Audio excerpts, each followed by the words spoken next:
About 9:30 or 10 o'clock, General Crook, being with Captain Henry's squadron, signaled a halt.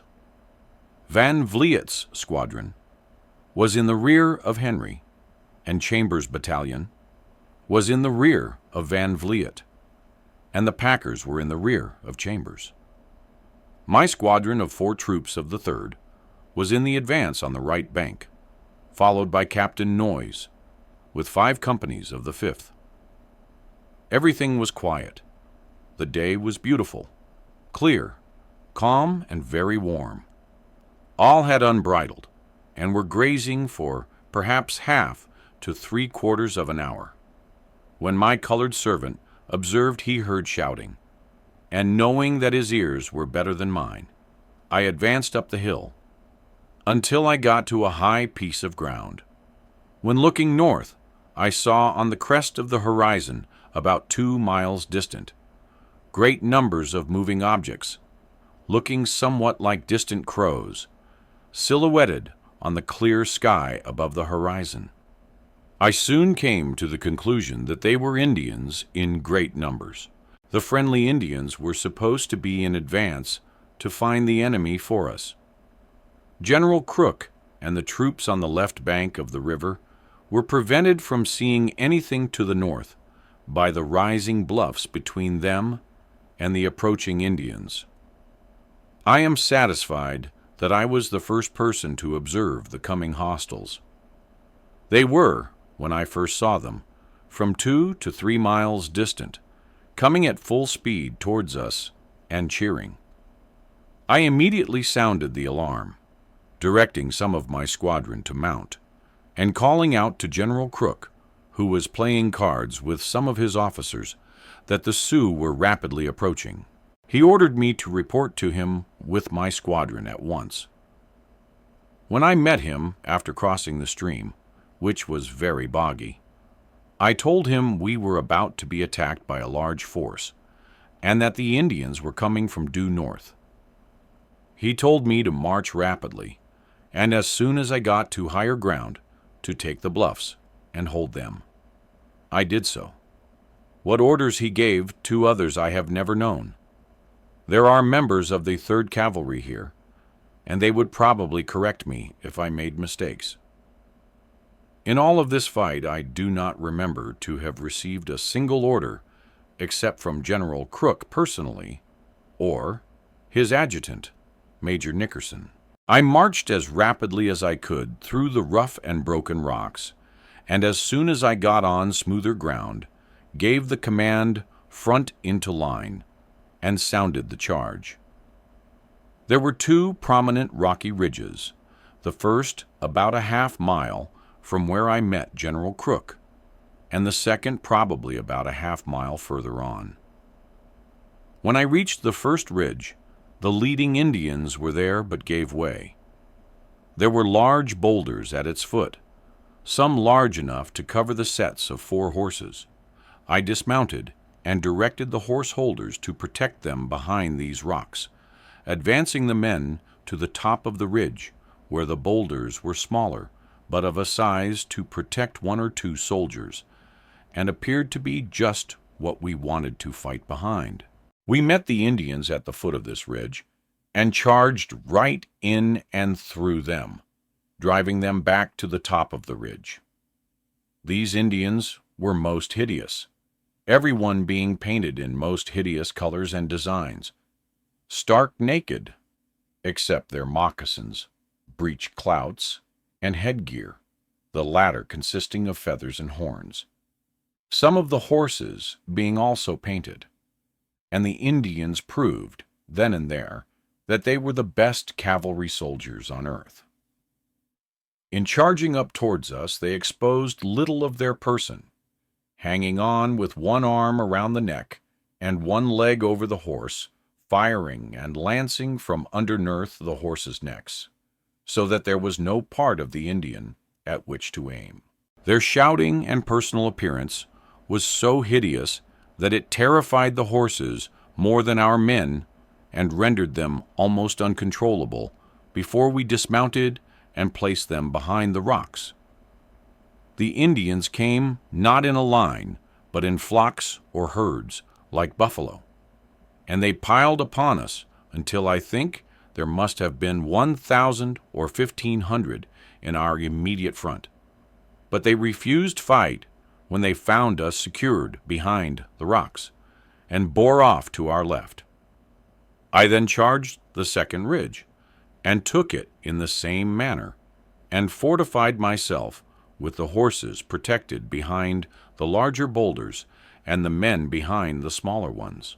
These Indians lived with their horses, were unsurfeited with food, shelter, raiment, or equipment, then the best cavalry in the world. Their like will never be seen again. Our friendlies were worthless against them. We would have been better off without them. In the second charge, my trumpeter, Elmer Snow's horse, became unmanageable, and he could not halt him, but continued through the Indians, receiving a wound shattering the bones of both forearms, but guiding his horse with legs. Only he described a circle of several hundred yards, returning to us and throwing himself on the ground. On our right we were absolutely protected by the jagged and rough places down to the Rosebud Canyon, so we were most fortunate in securing this position. On examining my front after taking the first ridge, I found that one of my troops, Captain Andrews, was missing, and learned that Colonel Royal had cut him off and directed that he report to him, as he was moving to the left with Captain Henry's squadron. We could see little of the left, as the ground depressed and the rough rocks obscured vision of what was going on by either the Indians or Henry's, Van Vliet's, and Royal's commands. I observed about this time 2 troops, which I afterwards learned were Van Vliet's, on the south bluff, and later saw them proceed in a northwesterly direction towards where we could hear firing from Henry's and Royal's commands. Soon after I took the first bluff, the infantry took position on my left, and Captain Noyes with his 5 troops arrived and was placed in reserve by General Crook in our rear and left, and the infantry joined on the ground lying on my left. General Crook held his position near my squadron, between my squadron and Noyes, during the entire battle, but I had little communication with him, save when he came to me to give orders, and I knew little of what was going on until finally most of the Indians left my front. About 12:30, he ordered me to take my command of 3 troops and ordered Captain Noyes with his 5 troops to report to me and proceed with the 8 down the canyon and take the village, which he said he had been reliably informed was about 6 miles down the canyon. Henry, who was one of the best cavalry officers I ever knew, moved off. This canyon was about 6 miles long. I was directed to follow it until I came to the village, and take it, and hold it until he came to my support with the rest of the command. I obeyed the order until I reached the vicinity of the village, when I heard a voice calling me to halt, and Major Nickerson, the adjutant general, directed me to return at once to General Crook. Some of the officers advised not. "We have the village," they said, "and can hold it." Nickerson then came across the stream. I asked him, "Are you sure he wants me to go back?"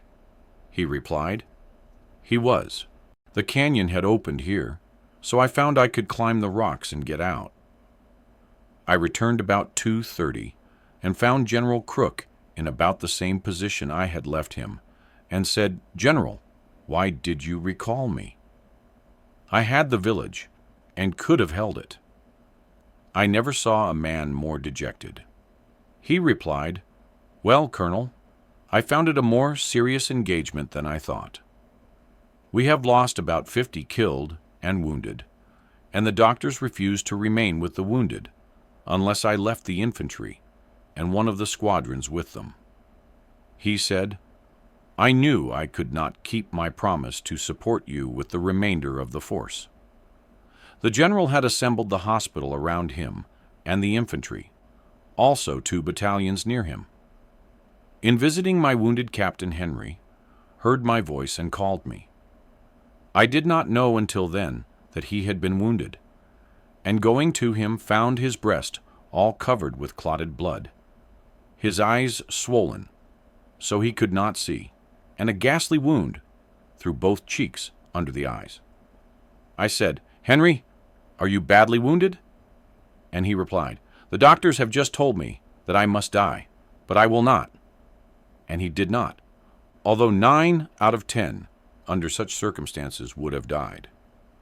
Henry and I were rival captains in the same regiment, but always friends.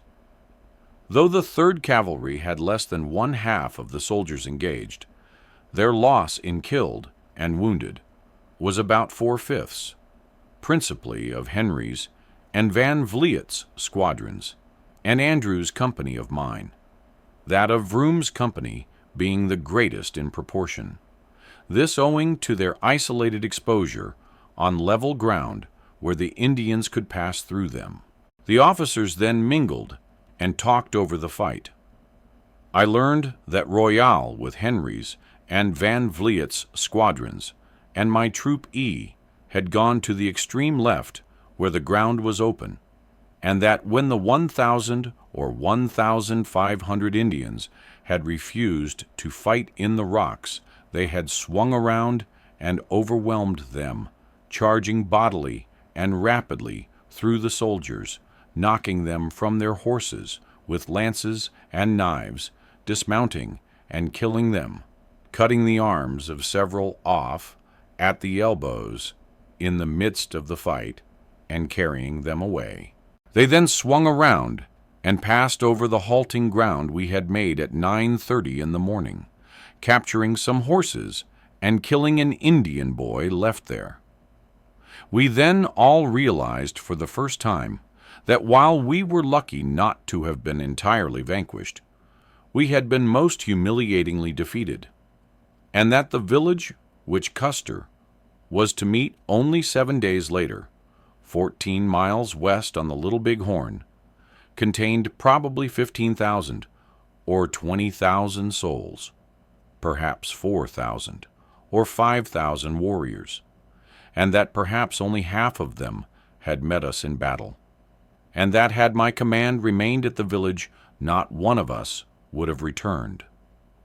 In fact, I, with General Crook, visited this village site in our fall campaign, and he told me I ought to have been thankful to him for returning me from that canyon, as they were as well or better equipped to destroy me as they were to destroy Custer and his command. And here I want to pay tribute to both Colonel Custer and Captain Henry. I knew both as long as they lived, and have been acquainted with nearly all prominent cavalry officers during my service, and they were always in my mind typical cavalry soldiers of the U.S. Army. I always resented criticisms that were made against Custer by men from General Terry down, who had little or no knowledge of Indian warfare. While a good man, Terry was not familiar with Indian warfare. The next day we returned to our camp on Goose Creek, where General Crook and all of us made very brief reports of the battle, having little pride in our achievement.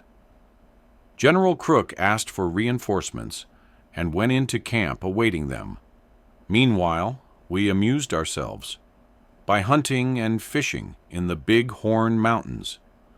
Both General Crook and I being very fond of hunting, we spent much time in the mountains.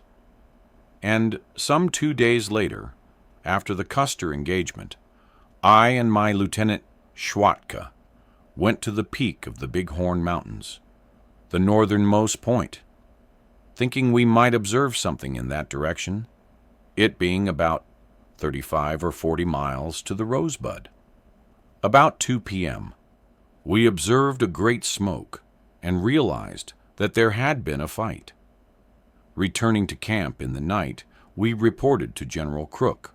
About June 30th, I, with my squadron being the outpost on the lower Goose Creek, observed at sunrise some smokes which created suspicion, and looking down the valley, I saw 3 mounted men coming towards me, which I first thought were Indians, but later discovered that they were white men on mules, Private James Bell, William Evans, and Benji. F. Stewart, Company E, 7th Infantry, who were awarded medals on December 2nd, 1876, and I rode to them.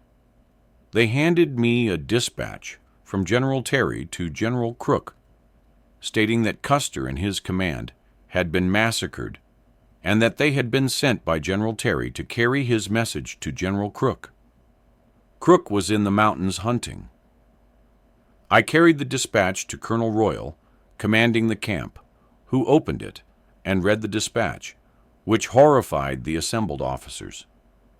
He ordered me, with my full company, to carry it as rapidly as I could to General Crook, and after climbing about 18 miles in the mountains, I found him returning with his pack mules, loaded down with elk, deer, and bighorn sheep.